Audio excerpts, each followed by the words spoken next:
ఇప్పుడే ఇంటర్ అయిపోయింది, ఎంసెట్ రాసాము, ఇంజనీరింగ్ కాలేజ్లో జాయిన్ అయిపోయాం. ఇప్పుడు కాలేజ్ ఫస్ట్ ఇయర్లో ఏం చేయాలి? మనకు చిన్నప్పటి నుంచి చెప్పి సావదబ్బాయి కదా, కాలేజ్కి వెళ్ళరా ఎంజాయ్ చేయొచ్చు, కాలేజ్కి వెళ్ళరా ఎంజాయ్ చేయొచ్చు అని చెప్పేసి. నిజం చెప్పాలంటే హ్యాపీ డేస్ లాగా మొత్తం ఎంజాయ్ చేసి ఫ్రెండ్స్తో ట్రిప్పులు అవి ఇవి ఇలా పెద్దగా ఎంజాయ్ చేసే టైం అంతా నీకు ఉండేది ఫస్ట్ ఇయర్లోనే. కానీ ఇప్పుడిప్పుడే మన స్టూడెంట్ లైఫ్ నుంచి బయటకు వస్తున్నాం, కాలేజ్ లైఫ్లోకి ఎంటర్ అవుతున్నాం కాబట్టి ఇవన్నీ మనకు కొంచెం కన్ఫ్యూజింగ్గా ఉంటుంది. ఇవన్నీ కాకుండా బెస్ట్ వేలో ఫస్ట్ ఇయర్ని ఎలా స్పెండ్ చేయాలి, దీంట్లో అకాడమిక్స్ ఉంటాయి, ఎంజాయ్మెంట్ ఉంటుంది, అవి ఇవి మొత్తం ఉంటాయి. ఒక ఫుల్ హ్యాపీ డేస్ లైఫ్ ఉంటుంది అనమాట ఫస్ట్ ఇయర్ మొత్తం. ఈ ఫుల్ రోడ్ మ్యాప్ని నేను మీకు ఇస్తా, వీడియోని లాస్ట్ వరకు చూడండి. సో హాయ్, నా పేరు మంజు, నేను కూడా బీటెక్ స్టూడెంట్నే కాబట్టి నాకు ఫస్ట్ ఇయర్లో ఏం చేయాలి అవి ఇవన్నీ చెప్పేసి ఎక్స్పీరియన్స్ చేశాను అనమాట.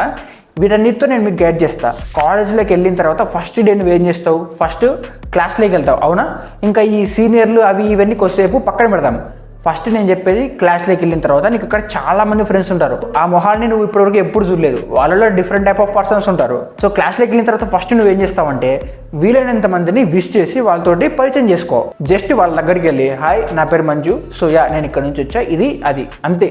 Just simple, as simple as that. వాళ్ళు కూడా ఇన్ రెస్పాన్స్గా నీకు రియాక్ట్ అవుతారు అనమాట. నా పేరు ఇది, నేను ఇక్కడ నుంచి వచ్చాను, so that's it. It's all enough అనమాట. ఏం చేయాల్సిన అవసరం లేదు. అంటే ఇక్కడ విష్ చేసేటప్పుడు నీకు మగ ఆడ అని తేడా ఉండద్దు. నాకు తెలుసు మీరు ఫస్ట్ ఇయర్లో ఉన్నప్పుడు అరే గర్ల్స్ ఉన్నారు కొంచెం అనీజీగా ఫీల్ అవుతూ ఉంటారు అనమాట. బట్ బిలీవ్ మీ, మీరు ఫస్ట్ ఇయర్లో కాకపోయినా సెకండ్ ఇయర్లో అయినా థర్డ్ ఇయర్లో అయినా లాస్ట్ 4th ఇయర్లో అయినా సరే ఈవెన్చువల్గా మీరు బాయ్స్కి గర్ల్స్కి పెద్ద తేడా లేదు. సో ఫస్ట్ ఇయర్లో నువ్వు ఇలాంటి బౌండరీస్ పెట్టుకొని గర్ల్స్తో మాట్లాడద్దు, అరే నాకు సిగ్గు, ఇవి అవి ఇన్ఫీరియారిటీ కాంప్లెక్స్, ఇలాంటి థాట్స్ అన్ని మైండ్లో పెట్టుకొని నో యూజ్ అనమాట. ఎలాగో కొన్ని రోజుల తర్వాత నువ్వు వాళ్ళతో ఫ్రెండ్లీగా మూవ్ అవుతావు. ఇది ఖచ్చితంగా ఎప్పుడొకసారి జరగాల్సిందే. అదేదో నువ్వు ఫస్ట్ డే నుంచే స్టార్ట్ చేస్తావు. ఒక బాయ్ని ఎలాగైతే విష్ చేస్తావో ఒక గర్ల్ని కూడా అలాగే విష్ చేస్తావు. అండ్ ఇక్కడ చాలా మందికి కొంచెం ఫీలింగ్ ఉంటుంది అనమాట, అరే నా ఫేస్ మంచిగా లేదు, పింపుల్స్ ఉన్నాయి, నా డ్రెస్ అంత మంచిగా లేదు, నా గెటప్ అంత మంచిగా లేదు, అవి ఇవి అనుకుంటా ఉంటారు అనమాట. ఇవన్నీ ఏం లేకపోయినా సంబంధం లేదు, ఏం లేకపోయినా పర్వాలేదు. జస్ట్ గో అండ్ పరిచయం చేసుకో. ఎవరితో అయినా సరే, గర్ల్స్ అండ్ బాయ్స్ అందరితోటి పరిచయం చేసుకో. అండ్ పరిచయం అయిన తర్వాత నీకు కొంతమంది ఇంకొంచెం క్లోజ్గా పరిచయం అవుతారు అనమాట. ఫర్ ఎగ్జాంపుల్ నువ్వు 30 పర్సన్స్ని విష్ చేసావు, దాంట్లో ఒక 5-10 మంది నీకు క్లోజ్ అవుతారు అనమాట. అంటే వాళ్ళు నీతో ఎక్కువ కొంచెం క్లోజ్గా మాట్లాడడం కానీ ఇలా జరుగుతుంది అనమాట. అండ్ వాళ్ళ ఫోన్ నెంబర్స్ నువ్వు తీసుకోవడం, వాళ్ళతోటి కాంటాక్ట్లో ఉండడం, ఇలా జరిగిపోతుంది. అండ్ ఇదంతా నీకు ఒక ప్రాసెస్ లాగా జరిగిపోతుంది. నువ్వు ఎక్కువ స్ట్రెస్ తీసుకొని ఎక్కువ నిన్ను నువ్వు పుష్ చేసుకోవాల్సిన అవసరం లేదు. జస్ట్ స్టార్టింగ్లో మాత్రమే నువ్వు వాళ్ళ దగ్గరికి వెళ్ళి విష్ చేయి. తర్వాత స్టార్ట్ అయిందంటే ఒకసారి మాట్లాడడం బీటెక్లో ఇంకా అలా ఫ్రెండ్లీగా అయిపోతూనే ఉంటుంది. సో అలా నువ్వు ఫస్ట్ డే మొత్తం అందరితోటి పరిచయం చేసుకొని ఒక మంచి స్టార్ట్ ఇస్తావు కాలేజ్ లైఫ్కి. సో ఫస్ట్ డే అయిపోయిన తర్వాత ఇంకా రోజుకి వాళ్ళతో నీ ఫ్రెండ్షిప్ మంచిగా బాండ్ ఏర్పడుతూ వస్తుంటుంది. నీ మైండ్కి అంటే నీ ఆరాకి ఎవరైతే మ్యాచ్ అవుతారో వాళ్ళతోటి ఎక్కువ నువ్వు క్లోజ్గా ఫ్రెండ్లీగా మూవ్ అవుతూ ఉంటావు. అండ్ దట్స్ ఓకే అనమాట. అండ్ ఒక 1-2 మంత్స్ తర్వాత నువ్వు ఏం చేయాలంటే కాలేజ్లో నువ్వు కొన్ని క్లబ్స్ కానీ కొన్ని సొసైటీస్ కానీ ఉంటాయన్నమాట, వాటిలోకి వెళ్ళి జాయిన్ అవ్వాలి. ఈ క్లబ్స్ సొసైటీస్ ఏంటన్నా అంటే ఫర్ ఎగ్జాంపుల్ నేను మెకానికల్ బ్రాంచ్లో ఉన్నాను అనుకో. సో మెకానికల్ స్టూడెంట్స్ అందరూ ఒక క్లబ్ని ఫామ్ చేస్తుంటారు అనమాట. అంటే మెకానికల్ స్టూడెంట్స్లో కొందరు ఒక క్లబ్స్ని ఫామ్ చేస్తుంటారు. ఆ క్లబ్స్లో వాళ్ళు ఒక ఇంజిన్ మీద రీసెర్చ్ చేయడం కానీ, లేదంటే ఒక టైప్ ఆఫ్ వెహికల్ని డెవలప్ చేయడం కానీ, ఇలాంటివన్నీ ఉంటాయన్నమాట. అక్కడికి వెళ్ళి నువ్వు ఫుల్ వర్క్ చేయాల్సిన అవసరం లేదు. అండ్ ఇలా మెకానికల్ అనే కాదు, సిఎస్సి, ట్రిబుల్ ఈ, ఈసీఈ అన్ని బ్రాంచ్లకి అన్ని క్లబ్స్ ఉంటాయన్నమాట. నీకు ఇష్టం వచ్చిన దాంట్లోకి వెళ్ళొచ్చు. ఇవి కాకుండా నీకు కొన్ని ఆర్ట్, సింగింగ్, డాన్సింగ్, ఇంకా స్పోర్ట్స్ క్లబ్స్ ఉంటాయి. వేటిలో కావాలంటే వాటిలో జాయిన్ అయిపోయి క్లబ్స్లో నువ్వు పార్టిసిపేట్ చేయొచ్చు. ఈ క్లబ్స్లో ఉండడం వల్ల నీకు మెయిన్ ఇంపార్టెంట్ ఏంటంటే నీకు కాలేజ్ ఫీల్ రాదు. ఫర్ ఎగ్జాంపుల్ నువ్వు రోజు కాలేజ్కి వెళ్తున్నావు, అక్కడ క్లాస్ వింటున్నావు, మళ్ళీ వస్తున్నావు, ఇలాంటివన్నీ ఏమి ఉండవు అనమాట.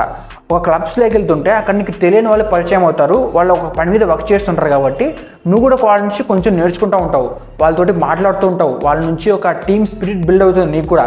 సో ఇవన్నీ నీకు ఖచ్చితంగా యూజ్ అవుతాయి అనమాట. ఎస్పెషల్లీ స్టూడెంట్స్కి ఇవన్నీ ఖచ్చితంగా ఉండాలి. ఇవన్నీ లేకపోతే నువ్వు లేటర్ ఇయర్స్లో కూడా నేర్చుకోవాల్సి వస్తుంది. అప్పుడు ఎలాగో నేర్చుకోరు కాబట్టి ఫస్ట్ ఇయర్ నుంచే ఇవన్నీ మంచిగా బిల్డ్ చేసుకో. And this is all about clubs అనమాట. అండ్ ఈ క్లబ్స్ అయిపోయిన తర్వాత నువ్వు ఏం చేస్తావంటే మామూలుగా నువ్వు బీటెక్ అంటే హ్యాపీ డేస్ లాగా ఒక గ్రూప్ ఉంటుంది. దాంట్లో 4 అబ్బాయిలు 4 అమ్మాయిలు ఉంటారు. వాళ్ళు లాస్ట్కి వచ్చేసరికి పడిపోతారు, అది ఇది అనుకుంటావు. సో ఇవన్నీ కాలేజ్ వరకు బాగుంటాయి, బట్ రియల్ లైఫ్లో బాగోవు అనమాట. ఇక్కడ ఏంటంటే నీకు ఒక ఫ్రెండ్ సర్కిల్ ఉంటుంది. ఈవెన్ దో నీకు క్లాస్ అంతా పరిచయం ఉన్నా కూడా నీకు క్లోజ్ ఫ్రెండ్స్ అనేవాళ్ళు కొంతమంది ఉంటారు. But it doesn't A matter దాంట్లో నీకు ఖచ్చితంగా గర్ల్స్ ఉంటారు లేరు, అది విషయం కాదనమాట. ఉన్నా లేకపోయినా ఇట్స్ ఆల్ అబౌట్ ఫ్రెండ్షిప్ అనమాట. దాంట్లో నీకు మీ థాట్స్కి మ్యాచ్ అవుతున్నారా, లేదంటే మీ ఆరాకి మీ లైక్ మీ మైండ్ సెట్కి మ్యాచ్ అవుతున్నారా అనే దాన్ని బట్టి మాత్రమే మీకు అక్కడ స్టూడెంట్స్ మీ గ్యాంగ్ అదంతా ఏర్పడుతుంది అనమాట. అని నన్ను అడిగితే ఈ గ్యాంగులు ఇవన్నీ కూడా నేను ఎక్కువ ఎంకరేజ్ చేయను. ఎందుకంటే బీటెక్ అంటేనే నువ్వు అందరితో ఎక్స్ప్రెస్ చేయాలి. ఇక్కడ మీ క్లాస్ ఒకటే కాదు, మీ పక్కన క్లాస్ అయినా లేదంటే వేరే బ్రాంచ్ అయినా సరే వాళ్ళతోటి నువ్వు ఒక మంచి రిలేషన్ని మెయింటైన్ చేయాలన్నమాట. ఇక్కడ రిలేషన్ అంటే తప్పుగా అనుకోకండి, నేను రిలేషన్ అంటే ఒక ఫ్రెండ్లీ రిలేషన్షిప్ అని నేను మాట్లాడుతున్నా. అండ్ ఈ గ్యాంగ్లో ఉండి నువ్వు వేరే గ్యాంగ్ వాళ్ళని ఫామ్ చేసుకొని వాళ్ళు నీతో ఎనిమి అయ్యి వాళ్ళకి నీకు పడనట్టు ఇలాంటివన్నీ అసలు కాలేజ్లో వద్దు. ఎందుకంటే మీరు కాలేజ్లో స్పెండ్ చేసేది 4 years. ఆ 4 years అయిపోయిన తర్వాత నువ్వు ఎక్కడ పోతావో నీకు కూడా తెలియదు, వాళ్ళకు కూడా తెలియదు. సో ఇలాంటివన్నీ బంద్ పెట్టేసి. అండ్ ఈ గ్రూప్స్ ఇవన్నీ కాలేజ్లో వర్కౌట్ కావు. ఫర్ ఎగ్జాంపుల్ నువ్వు క్లాస్ ఉంటున్నప్పుడు మీ క్లాస్లో నీకు ఫ్రెండ్ సర్కిల్ ఉంటుంది. అండ్ ఇదే నువ్వు ఏదైనా క్లబ్కి వెళ్ళి అక్కడ వర్క్ చేసేటప్పుడు అక్కడ నీకు ఫ్రెండ్ సర్కిల్ ఉంటుంది. అండ్ ఇదే నువ్వు ఏదైనా స్పోర్ట్స్కి వెళ్ళి ఒక క్రికెట్ ఆడుతున్నావు లేదంటే వాలీబాల్ ఆడుతున్నావు అక్కడ నీకు ఫ్రెండ్ సర్కిల్ ఉంటుంది. బట్ డజంట్ మ్యాటర్ లైక్ క్లాస్లో ఉన్న వాళ్ళే అక్కడ ఉంటారు ఇక్కడ ఉంటారు అన్ని చోట్ల ఉంటారని మ్యాటర్ కాదు. అక్కడ కొత్త వాళ్ళు ఉంటారు, ఇక్కడ కొత్త వాళ్ళు ఉంటారు, నీ క్లాస్లో కూడా కొత్త వాళ్ళు ఉంటారు. వీళ్ళందరితోటి నువ్వు లైక్ అక్కడ ఉన్నప్పుడు ఆ విషయాలు, ఇక్కడ ఉన్నప్పుడు ఈ విషయాలు, వాళ్ళతోటి అలా టైం స్పెండ్ చేసుకుంటూ పోవాలి తప్పితే వాళ్ళతో ఎక్కువ టైం స్పెండ్ చేయాలి వీళ్ళతో ఎక్కువ టైం స్పెండ్ చేయను ఇలాంటి బౌండరీస్ అనేవి వద్దనమాట. అన్న ఏంటన్నా నువ్వు ఎంజాయ్మెంట్ ఇవే అంటున్నావు, మరి కాలేజ్ లైఫ్ అకాడమిక్స్ ఇవన్నీ వద్దా అన్న అంటే చదువుకునే వాళ్ళు నువ్వు ఎంకరేజ్ చేయవా అన్న అంటే అలా కాదు. ఇప్పుడు మెయిన్ ఇంపార్టెంట్ అకాడమిక్స్లోకి వస్తున్నా. బీటెక్ ఫస్ట్ ఇయర్లో అనేవి నీకు ఇంటర్లో ఏవైతే సబ్జెక్టులు ఉన్నాయో లైక్ మ్యాథ్స్ కానీ కెమిస్ట్రీ కానీ ఫిజిక్స్ ఇవే సబ్జెక్టులు ఉంటాయన్నమాట. ఇర్రెస్పెక్టివ్ ఆఫ్ ద బ్రాంచ్ అందరికీ ఇవే సబ్జెక్ట్స్ ఉంటాయి. అండ్ మీకు ఆల్రెడీ ముందు తెలుసూ ఉంటుంది 6 months ఒక సెమిస్టర్ ఉంటుంది అండ్ ఇయర్కి 2 సెమిస్టర్లు ఉంటాయి. ఆ సెమిస్టర్కి నువ్వు ప్రిపేర్ అవ్వాలన్నమాట. ఇంకా దాంట్లో స్లిప్ టెస్ట్లు కానీ క్లాస్ వర్క్లు ఇంటర్నల్లు ల్యాబ్స్ ల్యాబ్ ఎక్స్టర్నల్ ఇట్లా ఉంటాయన్నమాట. అండ్ ఇవన్నీ నువ్వు ఈజీగా పుల్ చేసుకోవచ్చు, అంత కష్టం కావు మేనేజ్ చేయడం కూడా. బట్ నేను ఏం చెప్తాను అంటే ఫస్ట్ ఇయర్ అనేది బీటెక్లో మోస్ట్ స్కోరింగ్ సబ్జెక్టులు ఉంటాయన్నమాట. ఫర్ ఎగ్జాంపుల్ నీకు బీటెక్ ఫస్ట్ ఇయర్ అంతా కలిపి అంటే 2 సెమిస్టర్లు కలిపి నీకు ఒక ఫర్ ఎగ్జాంపుల్ అప్రాక్సిమేట్ ఒక 9 CGPA ఉందనుకో, ఆ 9 CGPA నీకు through out the college life బాగా యూజ్ అవుతుంది. ఫస్ట్ ఇయర్లో మాత్రమే నీకు అంత ఇంట్రెస్ట్ ఉంటుంది, అప్పుడప్పుడే నువ్వు ఇంటర్ నుంచి వచ్చావు కాబట్టి అంత టైం స్పెండ్ చేసి చదవగలవు. కాబట్టి try to make the good percentage, అంటే ఒక మంచి పర్సంటేజ్ని మెయింటైన్ చేసుకో. మంచి CGPAని కాలేజ్లో ఫస్ట్ ఇయర్లో ఫస్ట్ సెమిస్టర్లో సెకండ్ సెమిస్టర్లో మెయింటైన్ చేసుకోవాలి. అండ్ ఇది నువ్వు సెకండ్ థర్డ్ ఫోర్త్ ఇయర్కి వచ్చేసరికి నీకు ఎక్కువ వర్క్స్ వస్తూ ఉంటాయి. అదర్ దాని కాలేజ్ లైఫ్ ఇంకా కొత్త విషయాలు చేయాల్సి ఉంటుంది అండ్ ఇంకా డిస్ట్రాక్షన్ కూడా వస్తూ ఉంటాయి. సో ఎనీవేస్ దీంతోపాటు నువ్వు మీ కోర్ బ్రాంచ్లో అంటే ఫర్ ఎగ్జాంపుల్ CSE అనుకో, నువ్వు ఫస్ట్ ఇయర్ నుంచే కోడింగ్ స్టార్ట్ చేయి. ఇఫ్ ఇన్ కేస్ నీకు ఫస్ట్ ఇయర్ అయిపోయిన తర్వాత సమ్మర్ హాలిడేస్లో ఒక ఇంటర్న్షిప్ చేద్దాం అనుకుంటే అండ్ ఇలాంటివన్నీ ఆప్షన్స్ ఉన్నాయన్నమాట.